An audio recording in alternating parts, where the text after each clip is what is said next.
आज हम आपको रामेश्वरम धाम से जुड़े अद्भुत रहस्यों के बारे में बताएंगे, जिसे जानकर आप भी अपने जीवन काल में रामेश्वरम धाम के दर्शन करना जरूर चाहेंगे। रामेश्वरम हिंदुओं का एक पवित्र तीर्थ है। यह तमिलनाडु के रामनाथपुरम जिले में स्थित है। इसके अलावा यहाँ स्थापित शिवलिंग 12 द्वादश ज्योतिर्लिंगों में से एक माना जाता है। भारत के उत्तर में काशी की जो मान्यता है, वही दक्षिण में रामेश्वरम की है। रामेश्वरम चेन्नई से लगभग 450 मील दक्षिण पूर्व में है। अगर ऊपर से देखा जाए तो यह हिंद महासागर और बंगाल की खाड़ी से चारों ओर से घिरा हुआ एक सुंदर शंख आकार द्वीप है।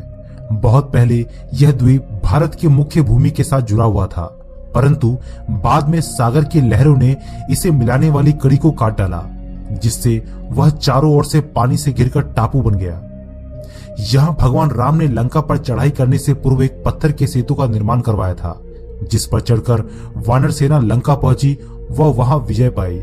बाद में राम ने विभीषण के अनुरोध पर धनुषकोटी नामक स्थान पर यह सेतु तोड़ दिया था। आज भी इस 30 मील लंबे आदि सेतु के अवशेष सागर में दिखाई देते हैं। रामेश्वरम का मंदिर भारतीय निर्माण कला और शिल्प कला का एक अद्भुत नमूना है। अगर आप इसके प्रवेश द्वार को देखेंगे तो यह 40 फुट ऊंचा है। रामनाथ की मूर्ति के चारों ओर परिक्रमा करने के लिए 3 प्राकार बने हुए हैं। इनमें तीसरा प्राकार 100 साल पहले पूरा हुआ। इस प्राकार की लंबाई 400 फुट से अधिक है। दोनों ओर 5 फुट ऊंचा और करीब 8 फुट चौड़ा चबूतरा बना हुआ है। चबूतरों के एक और पत्थर के बड़े बड़े खंभों की लंबी कतारें खड़ी है। प्राकार में और मंदिर के अंदर सैकड़ों विशाल खंभे हैं, जो देखने में एक जैसे लगते हैं, परंतु पास जाकर जरा बारीकी से देखा जाए तो मालूम होगा कि हर खंभे पर बेल बूटे की अलग अलग कारीगरी है। इन अद्भुत खंभों को देखकर देश विदेश से आए सैलानी दंग रह जाते हैं। यहाँ के मंदिर का तीसरा प्राकार का गलियारा विश्व का सबसे लंबा गलियारा है। रामनाथ के मंदिर के बारे में एक सोचने वाली बात यह है कि इस मंदिर के आसपास चारों ओर दूर दूर तक कोई पहाड़ नहीं है, जहां से पत्थर आसानी से लाए जा सके। गंधमादन पर्वत तो नाम मात्र का है, वह वास्तव में एक टीला है और उनमें से एक विशाल मंदिर के लिए जरूरी पत्थर नहीं निकल सकते। ऐसा माना जाता है कि रामेश्वरम के मंदिर में जो कई लाख टन के पत्थर लगे हैं, वे सब बहुत दूर दूर से नाव में लाद कर लाए गए हैं। रामनाथपुरम के राजभवन में एक पुराना काला पत्थर रखा हुआ है। कहा जाता है ये पत्थर राम ने केवट राज को राज तिलक के समय उसके चिन्ह के रूप में दिया था। रामेश्वरम की यात्रा करने वाले लोग इस काले पत्थर को देखने के लिए रामनाथपुरम जाते हैं। रामनाथपुरम रामेश्वरम से लगभग 33 मील दूर है। चलिए अब बात करते हैं रामेश्वरम धाम की स्थापना की। जब श्री राम रावण का वध कर लंका पर विजय प्राप्त करने के बाद वापस अयोध्या लौट रहे थे, तो उन्होंने समुद्र के इस पार गंधमादन पर्वत पर रुककर प्रथम विश्राम किया था। उनके साथ सीता तथा अन्य सभी गण भी थे। उनके आगमन का समाचार सुनकर बड़े बड़े ऋषि मुनि वहां दर्शन के लिए पहुंचे और उन सभी ने श्री राम से कहा कि उन्हें ब्रह्म हत्या का पाप लग चुका है। श्री राम जी ने ऋषियों से आग्रह किया कि आप लोग कृपा करके बताने का कष्ट करें कि इस पाप से मुक्ति का उपाय क्या है। उन ऋषियों ने आपस में विचार विमर्श करने के बाद श्री राम को बतलाया कि आप एक शिवलिंग की स्थापना कर शास्त्रीय विधि से उसकी पूजा कीजिए। इस प्रकार से शिवलिंग का पूजन करने से आप सभी प्रकार के पापों से मुक्त हो जाएंगे। ऋषियों की सभा में उपयुक्त निर्णय होने के बाद श्री राम जी ने महावीर हनुमान को आदेश दिया कि आप कैलाश से शिवलिंग लेकर आइए। श्री हनुमान जी शीघ्र ही कैलाश पर्वत पर पहुंच गए, किंतु वहां शिव का दर्शन नहीं मिला। हनुमान जी ने कैलाश पर दर्शन पाने हेतु भगवान शिव का ध्यान पूर्वक तप किया।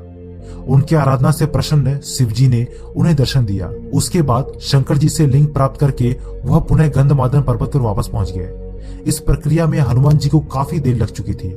मुहूर्त के बीत जाने की आशंका से तथा समय पर लिंग लेकर हनुमान जी के ना पहुंचने के कारण ऋषियों ने मुहूर्त के अनुसार श्री राम जी से लिंग स्थापना करने की प्रार्थना की। माता सीता ने विचार करते हुए विधि पूर्वक बालू का ही लिंग बनाकर उसकी स्थापना कर दी।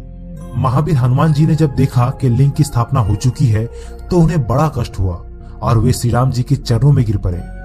भगवान श्री राम ने स्नेहपूर्वक हनुमान जी की पीठ पर हाथ फेरते हुए उनके आने से पहले ही लिंग स्थापना हो जाने का कारण समझाया।